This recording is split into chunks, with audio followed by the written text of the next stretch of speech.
আসসালামু আলাইকুম, hello everyone, welcome জানাচ্ছি আরও একটি ব্লগ ভিডিও দেখার জন্য।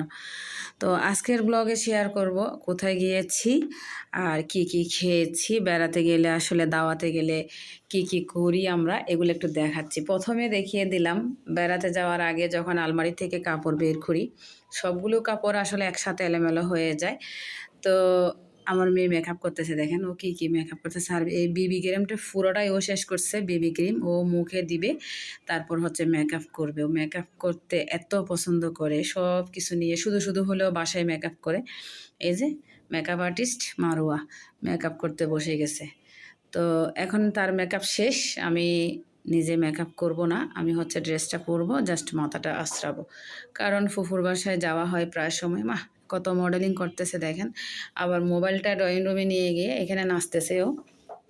তো ওকে হচ্ছে আমি সব ধরনের ড্রেস পরাই, western dress, frock, party frock সব কিছুই পরাই।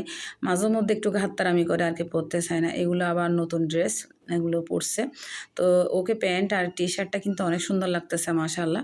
এখন হচ্ছে আমরা চলে আসলাম আমার ফুফুর বাসায়, যেটাই হচ্ছে আমার ফুফুর নিজের বাড়ি। আমার ফুফু নাই, ফুফু মারা গেছে আজকে থেকে 5 বছর আগে। তবে ওনার সব কিছু আছে, বাড়ি ঘর সব কিছু, শুধু মানুষটাই নাই আর কি। অনেক মিস করি এখানে আসলে, আসলে ওনার জন্য খুবই ফেট করে খারাপ লাগে। তো আমরা আসছি, দেখি যেখানে কারেন্ট নাই, অন্ধকার। আবার মোবাইলের ফ্ল্যাশ লাইটটা জ্বালালাম, মোবাইলের ফ্ল্যাশ লাইট দিয়ে এখন হচ্ছে উপরের দিকে উঠতেছি। তো আমার মেয়ে হচ্ছে বেশি পণ্ডিত, ও নিজে নিজে উঠে গেল। তারপর উঠে দরজা খুলে, দরজাটা খোলা ছিল মনে হয়, ও বসে গেছে। আর এদিকে এসে দেখি আমার ভাই, এটা হচ্ছে আমার ফুফুতো ভাই, নামাজ পড়তেছে। সে নামাজ পড়া শেষ করে এখন জিকির করতেছে। তো জিকিরগুলো একটু ভিডিও করলাম, আমার কাছে কেমন জানি ভালো লাগতেছে। তো আমরা বসে কথা বলতেছি, পরে দেখি যে ও কি করতেছে, রুমে যাইয়ে, মানে আমার ফুফু যে রুমে থাকতেন ওই রুমে যাইয়ে চশমা দিয়ে, সানগ্লাস দিয়ে, তারপর হচ্ছে মাথায় ক্যাপ দিয়ে, হাতে গ্লাভস দিয়ে, কি বলে, সাকিব খান সাজতেছে, ওখানে শুয়ে আছে। তো ওর এগুলা দেখে হাসতেছি আর কি। আর এদিকে এখন আমরা নাস্তা করব, আমাদের জন্য নাস্তার আয়োজন করেছে অনেক কিছু। আমার ফুফুতো বোনটা আসলে, মানে ওর এখানে গেলেও কিচেন থেকে বের হয় না, শুধু রাখতেই থাকে, রান্না করতেই থাকে, করতেই থাকে। অনেক কিছু রান্না করছে, আসলে এত কিছু খাওয়া যায় না। তো মানা করছি, তারপরও শুনে নাই। আমাদেরকে নাস্তা খাওয়ার পরে আমরা কিছুক্ষণ বসে গল্প করলাম।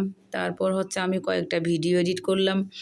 আর পরে দেখি যে এখন 10:30 বেজে গিয়েছে। আমাদের যেহেতু চলে যেতে হবে, আবার আমাদের জন্য খাবার রেডি করে ফেলছে।